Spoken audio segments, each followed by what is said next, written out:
ہمارے ساتھ موجود ہیں south Asian strategic stability institute کی سربراہ ماریا سلطان، جن کی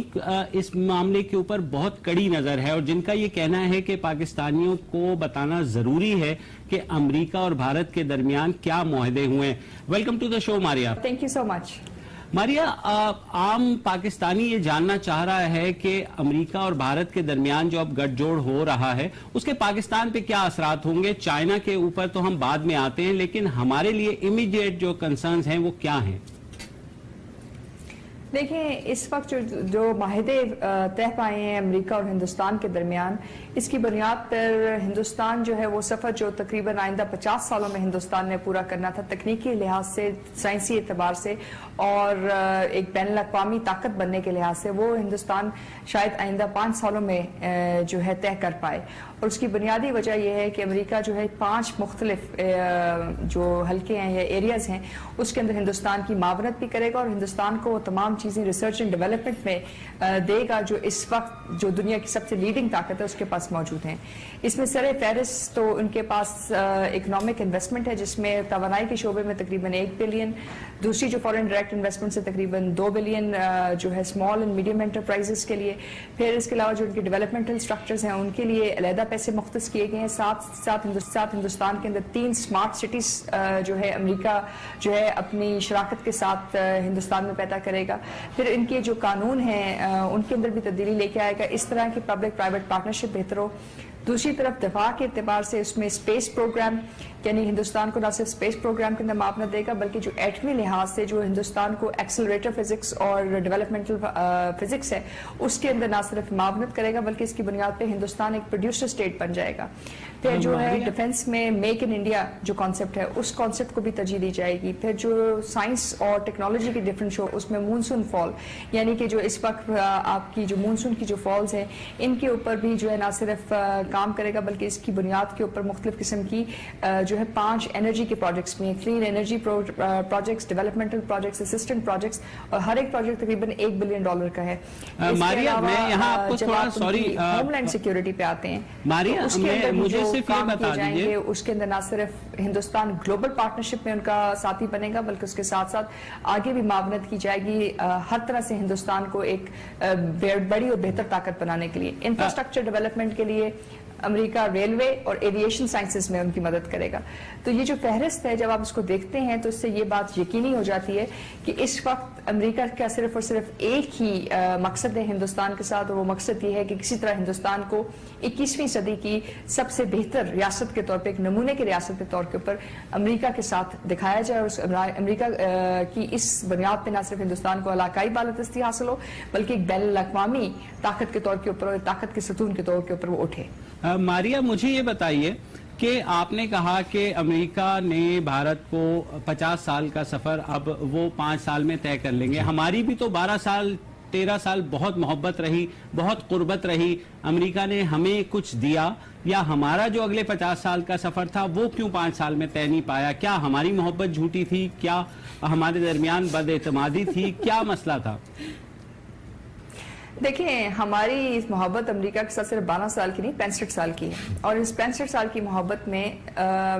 امریکہ نے آپ کے ساتھ جو آپ کے ساتھ تعاون کیا وہ کچھ اس طرح کیری لوگر برمن ایکٹ کے ذریعے جو تقریباً ایسٹ انڈیا کمپنی کے برابر ہے، یا بائیلیٹرل انویسٹمنٹ ٹریڈ کے ذریعے، کہ وہ آپ کی مدد اس طرح کریں گے کہ وہ آپ کے ہر حصے پہ مختلف طریقے سے قابض ہوں گے، یعنی کہ آپ کو انیبل نہیں کریں گے۔ لیکن جو اس وقت انہوں نے انڈو یو ایس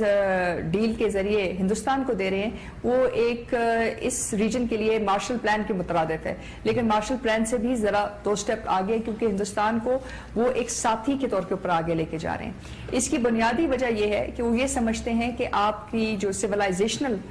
کانٹیکسٹ ہے اور جو آپ کی جیوگرافی ہے وہ آپ کو علاقے کے یعنی کہ علاقائی طاقتوں کے ساتھ زیادہ منسلک کرتی ہے بنسبت امریکہ کے، جس میں آپ کے تعلقات چین کے ساتھ ہیں، روس کے ساتھ ہیں۔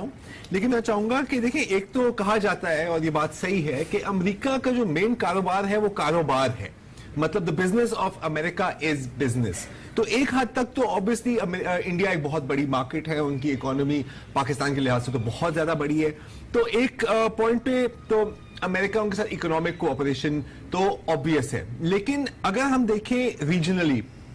تو دونوں انڈیا اور امریکہ، حالانکہ ان دونوں کی چائنا کے ساتھ بھی بہت بزنس ہوتی ہے،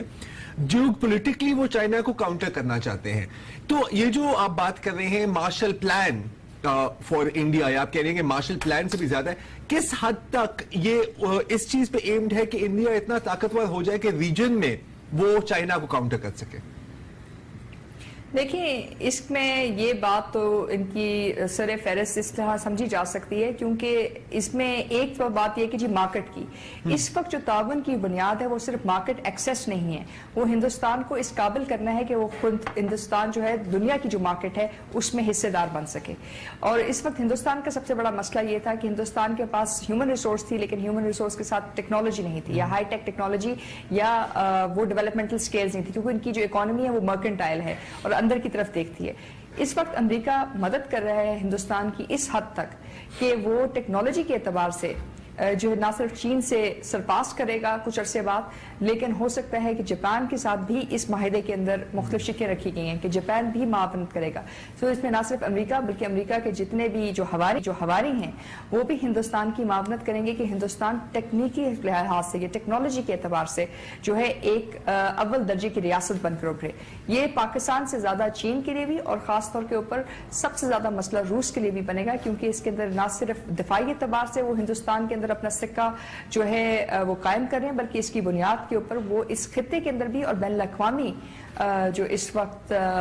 ٹرینڈز ہیں یا فالٹ لائنز ہیں اس کے اندر بھی یہ بات واضح کرے کہ ہندوستان آئندہ صرف اور صرف امریکہ کے کیمپ کے ساتھ کھڑا ہوئے گا. ایک لحاظ سے ہندوستان نے اپنی خود مختاری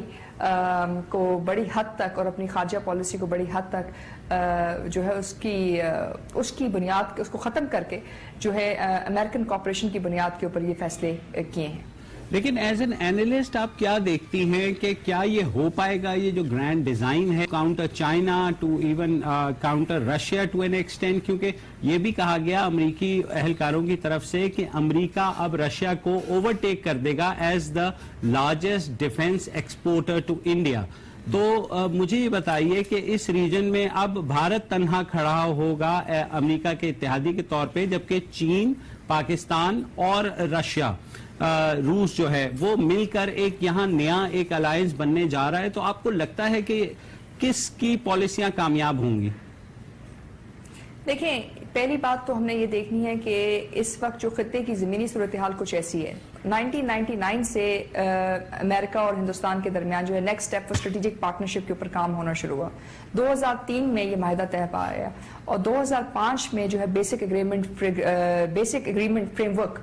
جو ہے جس کی بنیاد کے اوپر یہ ڈیفنس کوآپریشن آج آپ کو 2015 میں نظر آتی ہے، تو اس کے پیچھے تقریباً 2 دہائیوں کا سفر ہے جس میں مختلف قسم کی جو ان کے پرابلمس ان کو دیکھا گیا، ان کو آگے لے کے گیا گیا.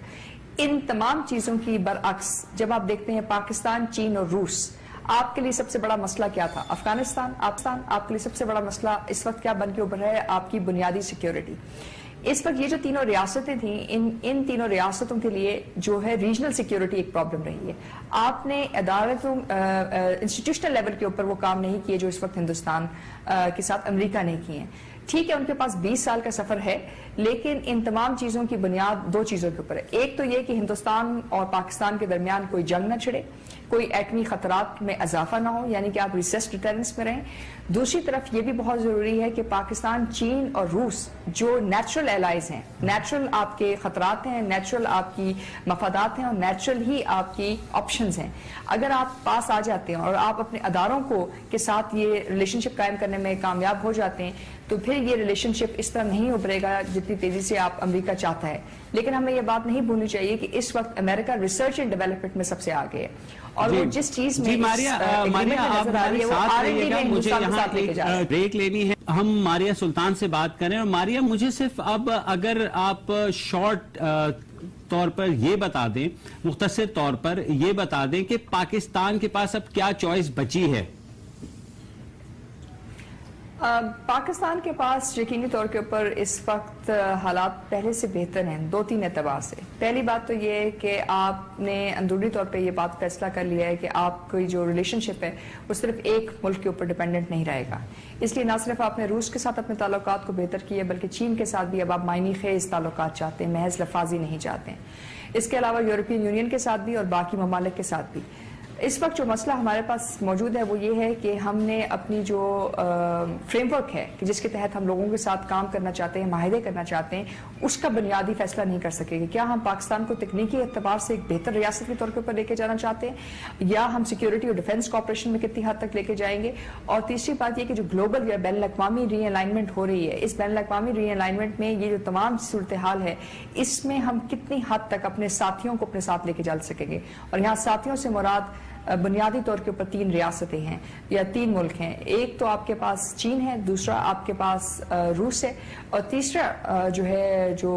ریاستیں اس کے ساتھ منسلک ہیں وہ آپ کی جو ہے گلف سٹیٹس ہیں اور ایران ہے. جب آپ کے پاس یہ 3 اینگلز بیلنس ہوتے ہیں تو آپ کے ریلیشن شپ امریکہ کے ساتھ بھی خود بخود بہتر ہو جائیں گے. لیکن یہ چیزیں صرف اس وقت ممکن ہے اگر ہم پہلے اس بات کا ادراک رکھیں کہ ہمیں انسٹیٹیوشنل لیول کے اوپر کن کن چیزوں کی ضرورت ہے.